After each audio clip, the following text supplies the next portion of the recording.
Keluaran pasal 6 ayat 1 sampai ayat yang ke 3, 1 dan 2. Keluaran 6 saya baca. Selanjutnya berfirmanlah Allah kepada Musa, akulah Tuhan. Tuhan bilang akulah Tuhan. Aku Tuhan huruf besar ini Yahweh. Aku telah menampakkan diri kepada Abraham, Ishak dan Yakub sebagai Allah yang Maha Kuasa. Tetapi dengan namaku Tuhan, aku belum menyatakan diri. Allah yang Maha Kuasa itu El Shaddai. Jadi gini, kamu lihat gak hidupnya Abraham seberapa luar biasa. Dia dipanggil keluar seorang diri dari antara keluarganya, dari kampungnya, dan kemudian diberikan janji yang begitu luar biasa. Kemudian dia mendapat janji-janji bahwa dari keturunanmu semua bangsa akan diberkati. Kamu akan jadi berkat, gitu ya. Lalu Ishak, apa yang terjadi dengan hidupnya? Dia luar biasa sekali, sangat diberkati. Firman Tuhan bilang apa? Dia tambah kaya, semakin kaya, gitu ya. Terus, gitu. Yakub dari keturunannya dia memiliki satu bangsa, namanya jadi Israel, masih ada sampai hari ini. Luar biasa tak berkat Tuhan dan pengalaman 3 orang ini bersama dengan Tuhan dalam hidupnya. Apa yang diubah Tuhan dalam kehidupan mereka, apa yang dijanjikan Tuhan dalam kehidupan mereka kepada Abraham, Ishak dan Yakub. Sampai dikatakan begini di Perjanjian Baru. Janji Tuhan kepada Abraham itu juga bisa kita terima sebagai orang-orang yang percaya kepada Yesus. Kenapa? Karena di dalam Yesus itu ya, kita ini juga keturunan Abraham, berhak menerima janji Allah. Jadi kalau kamu baca Kejadian, baca Perjanjian Lama, baca semua janji Tuhan kepada Abraham, kamu dan saya berhak menerima janji itu. Amen. Waktu kita di dalam Tuhan Yesus. Amen. Dia bukan hanya janji untuk orang Yahudi, tapi dia juga janji kepada kita karena kita Israel rohani dalam Yesus. Ada janji kepada Ishak, itu juga. Ada janji kepada Yakub, kepada Israel, itu juga bisa kita terima. Padahal Tuhan hanya memperkenalkan diri kepada mereka sebagai El Shaddai. Hanya El Shaddai kepada Abraham, Ishak dan Yakub janjinya sebesar itu. Dan kepada Musa dia memperkenalkan diri sebagai Yahweh, Tuhan, Allah yang perkasa, yang membebaskan, yang menyelamatkan umatnya. Itu namanya Nabi Yesus. Dia yang menyelamatkan. Nah, di Perjanjian Baru, buka sekarang Filipi pasal yang kedua. Filipi 2 ayat yang ke-9, 10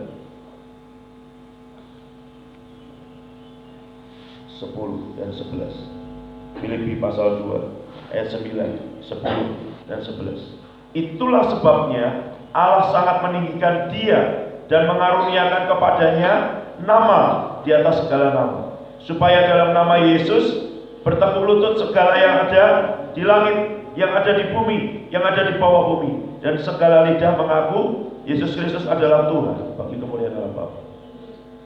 Nah sekarang kepada kita Tuhan memperkenalkan diri dengan nama Yesus, dan itu adalah nama di atas segala nama. Jadi nama Yesus itu merangkumkan semua. Ada El Shaddai, ada Yahweh, ada Adonai, ada Yehovah Rafa, Yehovah Jireh, Yehovah Nisi, Yehovah Sebaot. Semua nama-nama Tuhan, ratusan di dalam Alkitab Perjanjian Lama. Tuhan yang menyembuhkan, Tuhan yang menyediakan, Tuhan panji-panjiku, Tuhan keselamatanku, Tuhan pembebasku, Tuhan yang menyediakan, Tuhan yang menampakkan diri, dan banyak lagi. Tapi itu semua sekarang diberikan pada kita nama Yesus, nama di atas segala nama. Sedangkan kalau Abraham, Ishak dan Yakub hanya kenal El Shaddai aja, hidupnya diubahkan sebesar ini. Bagaimana kalau kita kenal nama Yesus? Berarti tidak ada perubahan dalam kuasa nama itu. Kenapa kok itu belum terjadi?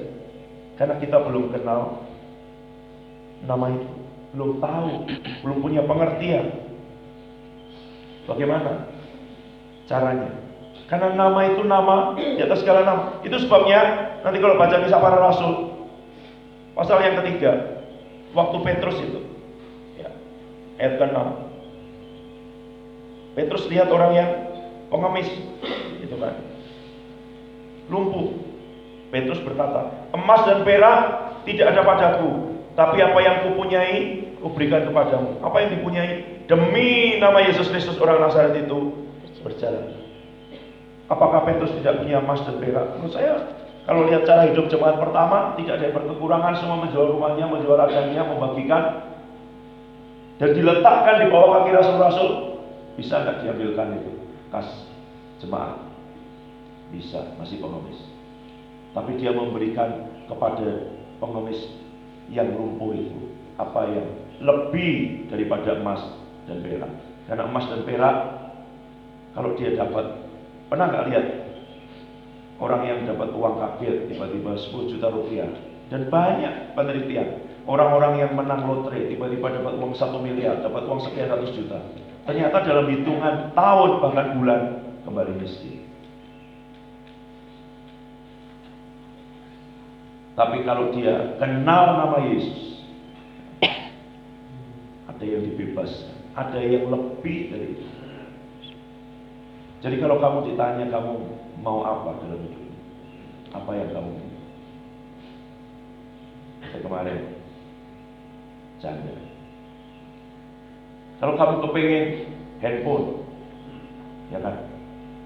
Kalau kamu kenal nama Yesus, jangan handphone, toko handphone, pabrik handphone, dia bisa berikan. Ya.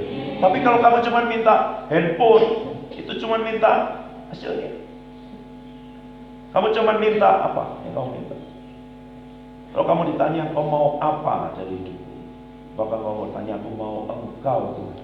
Sama seperti Esther ditanya, mau apa engkau daripadaku?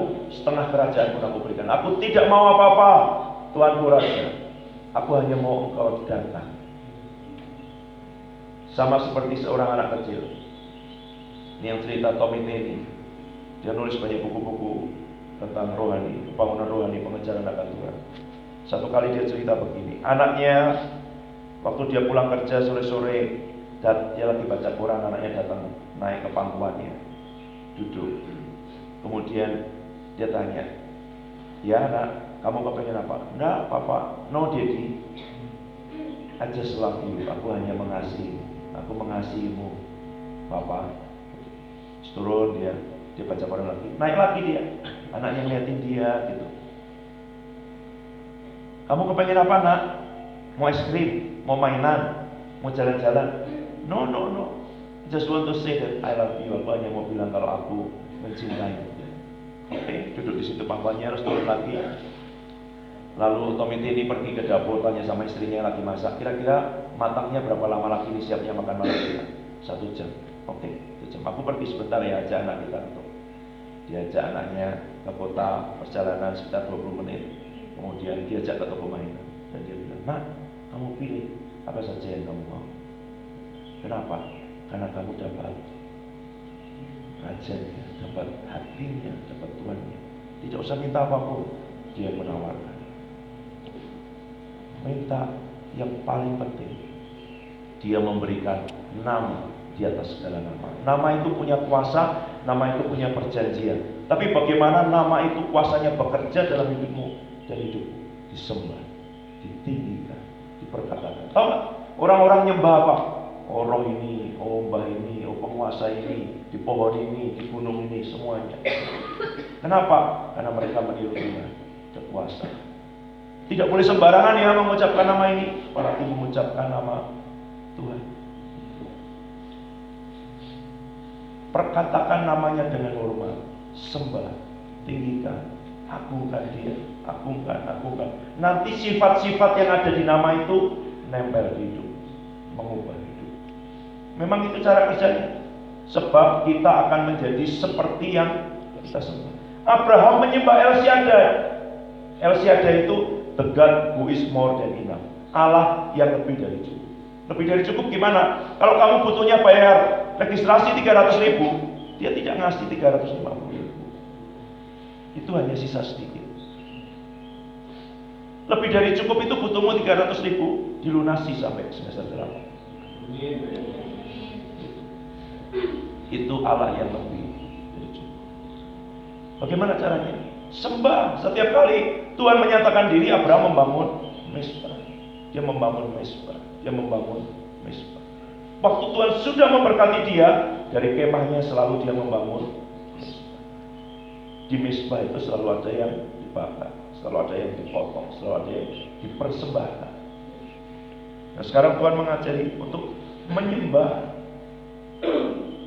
living sacrifice dengan hidup, menyembah, memperkatakan namanya, meninggikan, memuji namanya, nama Yesus, nama di atas segala nama. Sedangkan Abraham, Ishak dan Yakub hanya tahu, hanya kenal El Shaddai.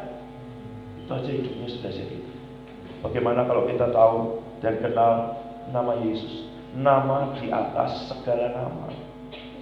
Ada El Shaddai di dalamnya, ada El Roy, ada El Gibor, ada Jehovah Jireh, ada Jehovah Rafa, Jehovah Jireh. Pelajari, setiap nama itu punya perjanjiannya. Kapan Tuhan memperkenalkan diri sebagai apa, sebagai siapa. Kalau kamu kenal, begitu kamu menyebut. Karena kalau kamu sembarangan menyebut seperti anak-anak Skewa dalam nama Yesus, malah rohnya balik. Kamu siapa? Kalau kamu tidak kenal nama Yesus, kok kamu sebut-sebut dia.